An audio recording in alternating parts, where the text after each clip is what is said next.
ಇವತ್ತು ನಾನು ನಮ್ಮ ಸರ್ಕಾರದ ಒಂದು ಬಹಳ ಒಳ್ಳೆ ಹಾಗೂ ದಿಟ್ಟ ಹೆಜ್ಜೆಯ ಬಗ್ಗೆ ಮಾತನಾಡಲು ತಮ್ಮ ಮುಂದೆ ಬಂದಿದ್ದೇನೆ. ಮೊಟ್ಟ ಮೊದಲನೇದಾಗಿ ಸರ್ಕಾರ ಯಾವುದೇ ಧರ್ಮ, ಜಾತಿ, ಪಂಥ, ಮತ ನೋಡದೆ ಎಲ್ಲರಿಗೂ ಸಮಾನವಾದ ಧಾರ್ಮಿಕ ಹಾಗೂ ಶೈಕ್ಷಣಿಕ ಹಾಗೂ ಸಾಮಾಜಿಕ ಹಕ್ಕುಗಳನ್ನು ನೀಡುವಂತಹ ನಮ್ಮ ಸಿದ್ದರಾಮಯ್ಯ ಸಾಹೇಬರ ಸರ್ಕಾರಕ್ಕೆ ನಾನು ಧನ್ಯವಾದಗಳನ್ನು ಹೇಳ್ತೇನೆ. ಯಾಕಪ್ಪ ಅಂದ್ರೆ ಮೊನ್ನೆ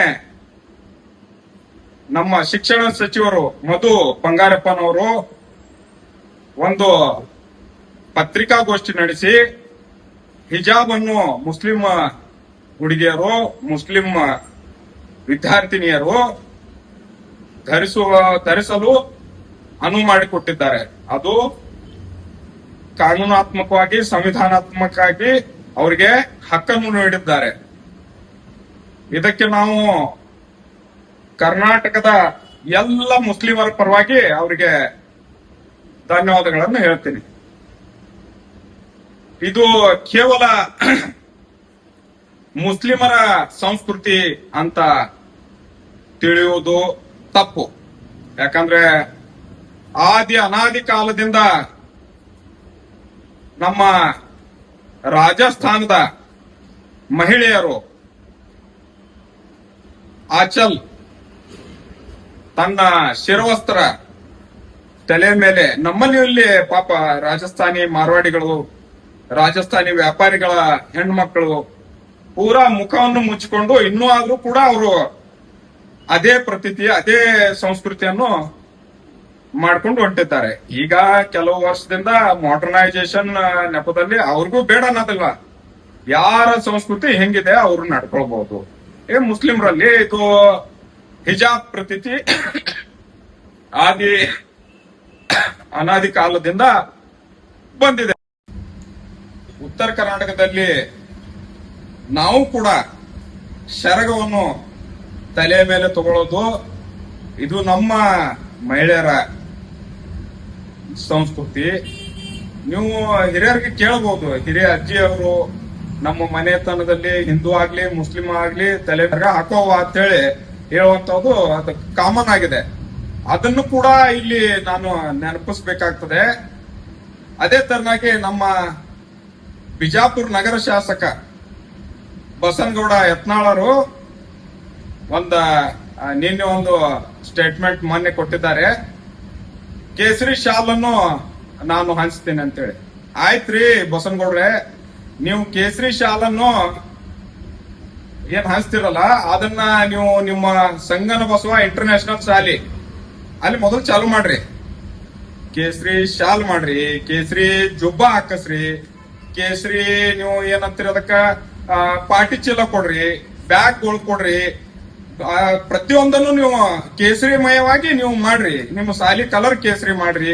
ನಿಮ್ಗೆ ಯಾರು ಬೇಡ ಅಂತಾರ? ನೀವು ಒಂದು ಶಿಕ್ಷಣ ಸಂಸ್ಥೆ ಕಟ್ಟಿದ್ದೀರಿ, ಮತ್ ನಿಮ್ಮ ದೋಸ್ತರದ್ದು ಅದಾವ, ನಿಮ್ಮ ಫಾಲೋವರ್ಸ್ದು ಒಂದ್ 3-4 ಅದಾವ, ಅಲ್ಲಿ ಕಂಪಲ್ಸರಿ ಮಾಡ್ರಿ.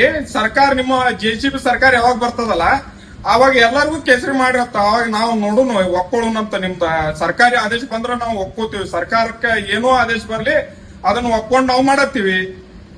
ನೀವು ನಿಮ್ಮ ಏನು ಯೂನಿಫಾರ್ಮ್ ಅದಲ್ಲ ಅದನ್ನೇ ಕೇಸರಿ ಮಾಡ್ರಿ. ಶಾಲೆ ಯಾಕೆ ಅನ್ಸ್ತೀರಿ ಬಸನಗೌಡ್ರ? ಅದಕ್ಕೆ ನಮ್ದೇನೋ ಅಭ್ಯಂತರ ಇಲ್ಲ. ಮತ್ ನೀವು ಜೈ ಶ್ರೀರಾಮ ಹೇಳಿಸ್ತೀನಿ ಅಂದ್ರೆ ನಿಮ್ ಶಾಲೆಗೆ ಹೇಳಿಸ್ರಿ, ನಾವು ಜೈ ಭೀಮ್ ಹೇಳ್ತೀವಿ. ಇಲ್ಲಾಂದ್ರೆ ಎಲ್ಲಾ ಶಾಲೆಗೆ ಜೈ ಭೀಮ್ ಹೇಳುವಂಗ ನಾವು ಇದು ಮಾಡೋಣ. ಅದು ಪ್ರೆಸೆನ್ಸ್ ಹೇಳುದೈತಿ. ಎಸ್ ಸರ್, ಪ್ರೆಸೆಂಟ್ ಸರ್ ಅಂತ ಹೇಳ್ತಾರ. ಇದು ಮೊದ್ಲಿಂದ ಉಪಸ್ಥಿತನಿದ್ದೇನೆ ಗುರುಗಳೇ ಅಂತೇಳಿ ಕನ್ನಡ ಒಳಗೂ ಹೇಳ್ಬಹುದು. ನೀವು ಅದನ್ನು ಬಿಟ್ಟು ಜೈ ಶ್ರೀರಾಮ್ ಹೇಳ್ರಿ ಅಂತಂತೀರಿ. ಅಲ್ಲಿ ನಿಮ್ ಶಾಲೆಗೆ ಹೇಳಿಸ್ರಿ, ನಾವೇನ್ ಬೇಡ ಅನ್ನಂಗಿಲ್ಲ. ನಿಮ್ಗ ಮೊದಲ ಫಸ್ಟ್ ನಿಮಗ್ ಚಾಲೆಂಜ್ ಒಂದು, ನಿಮ್ಮ ಏನೋ ಸಂಗನ ಬಸವ ಇಂಟರ್ನ್ಯಾಷನಲ್ ಶಾಲಿ ಮತ್ತು ಅದಕ್ಕೆ ಸಂಬಂಧಪಟ್ಟ 2-3 ಶಾಲೆಗಳು ಅದಾವ ನಿಮ್ಮವ್ರದೇ. ಅದೇನ್ ಮಾಡ್ರಿ, ಅದ್ ಮೊದಲು ಅಲ್ಲೇ ಸ್ಟಾರ್ಟ್ ಮಾಡ್ರಿ. ನಾವು ನೋಡ್ತೀವಿ ನೀವು ಎಷ್ಟು ಅದನ್ನು ಪಾಲನೆ ಮಾಡ್ತೀರಿ. ಬರೀ ಬಡವ್ರ ಮಕ್ಕಳ ಮೇಲೆ ಇದನ್ನ ಹಾಕ್ತಿರೋ ಏನೋ ನೀವು ಮಾಡ್ತಿರೋ ಪ್ರಾಕ್ಟಿಕಲ್ ಆಗಿ ಅಂತ ಹೇಳಿ ಗೊತ್ತಾಗ್ಬೇಕು, ಜನರಿಗೆ ಗೊತ್ತಾಗ್ಬೇಕ್ರಿ ಬಸನಗೌಡ್ರ. ಇದು ಕಾಮನ್ ಜನರಿಗೂ ಗೊತ್ತಾಗ್ಬೇಕು ನೀವು ಮಾಡ್ತಿರಿಲ್ಲ ಅನ್ನೋದು. ನೀವು ಮೊದಲೇ ಒಂದ್ ಕೆಲಸ ಮಾಡ್ರಿ, ನಿಮ್ಮ ಏನ ಸಾಲಿಗಳು ಅದಾವ ನಿಮ್ಮವ್ರದೇ ಸಾಲಿಗಳು. ಇದು ಬಾರಿ 2-3 ಸಲ ಯಾಕೆ ಹೇಳತ್ತೇನಂದ್ರ ನೀವು ಮಾಡಬೇಕಾದಂತ ಕೆಲಸ ಏನದ, ನೀವು ಹೇಳತ್ತೀರೇನು ಮಾಡತ್ತೀರೇನು ಇದು ಗೊತ್ತಾಗ್ಬೇಕಾಗ್ತದೆ ಜನರಿಗೆ. ಸೊ ಆ ಕಾರಣಕ್ಕಾಗಿ ನೀವು ಅದನ್ನ ಮಾಡ್ರಿ. ಭವಿಷ್ಯೊಳಗ ಹಂಗ ಹೇಳುದ ಗೊತ್ತಂದ್ರ ನಾವು ಜೈ ಭೀಮ್ ಹೇಳ್ತೀವಿ. ಯಾಕಂದ್ರ ಭಾರತ ದೇಶದ ಸಂವಿಧಾನ ಬರೆದಂತಹ ಸಂವಿಧಾನ ಶಿಲ್ಪಿ ಬಾಬಾ ಸಾಹೇಬ್ ಅಂಬೇಡ್ಕರ್ ಅವರಿಗೆ ಜೈ ಹೇಳಕ್ ನಮ್ಗೇನ ಅಭ್ಯಂತರ ಇಲ್ಲ. ನೀವು ನಿಮ್ಮ ಧಾರ್ಮಿಕವಾದಂತಹ ನಾಯಕರಾದಂತಹ ನಿಮ್ಮ ಧಾರ್ಮಿಕ ದೇವರುಗಳಾದಂತಹ ಶ್ರೀರಾಮಚಂದ್ರನ ಹೆಸರು ಹೇಳ್ತೀರಿ, ನಮಗೂ ಅದರೊಳಗೂ ಅಭ್ಯಂತರ ಇಲ್ಲ. ಬಟ್ ನಾವು ನಮ್ಮದೇ ಆದಂತಹ ಧಾರ್ಮಿಕ ಸ್ವಾತಂತ್ರ್ಯಗಳನ್ನು ಈ ಸಂವಿಧಾನ ಕೊಟ್ಟದ್ ನಮಗ. ನಾವು ಏನ್ ಹೇಳಕ್ಕೂ ಅರ್ಹದೀವಿ. ಸರ್ಕಾರಗಳು ಅದಾವ ಅದಕ್ಕ ನಿಮ್ದೇ ಪ್ಯೂರ್ ಅದೇನ್ ಹೇಳತ್ತಿಲ್ಲ. JCB PCB ಆ ಸರ್ಕಾರ ಬರ್ತಂದ್ರ ಮಾಡಿರತ್ತ ಅದ್ ನಿಮ್ದು ನೋಡೋಣಂತ. ಬಟ್ ಈಗೇನದ, ಮೊದಲು ನೀವು ನಿಮ್ಮ ಸಂಗನ ಬಸವ ಮತ್ ನಿಮ್ ಫ್ರೆಂಡ್ಸ್ ಅದಾವಲ್ಲ, ಅವು ಹೆಸರು ಹೇಳೋದು ಬೇಡ ಪಾಪ. ಅವ್ರ ಆಮೇಲೆ ನಮಗ ಅವ್ರದ್ದು ಅಷ್ಟೇ ಹೇಳ್ಬೇಕಿಲ್ರಿ ಅಂತಾರ.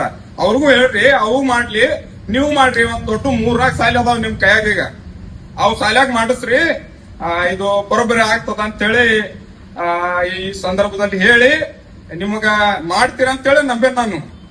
ಬಸನಗೌಡರು ಮಾತಿಗೆ ಗಟ್ಟಿಯಾಗಿ ನಿಲ್ತಾರ, ಮಾತಿಗೆ ತಪ್ಪಂಗಿಲ್ಲ ಅಂತೇಳಿ ನಂಬಿದ್ದೀನಿ. ಮೊದಲ ಇದು ಸಾಲಿದ್ ಮಾಡ್ರಿ ಅಂತೇಳಿ ನಾನ್ ನಿಮಗ್ ಹೇಳ್ತಾ ಇದು ವಿಡಿಯೋ ಇಲ್ಲಿಗೆ ಮುಗಿಸ್ತೀನಿ. ಜೈ ಭೀಮ್.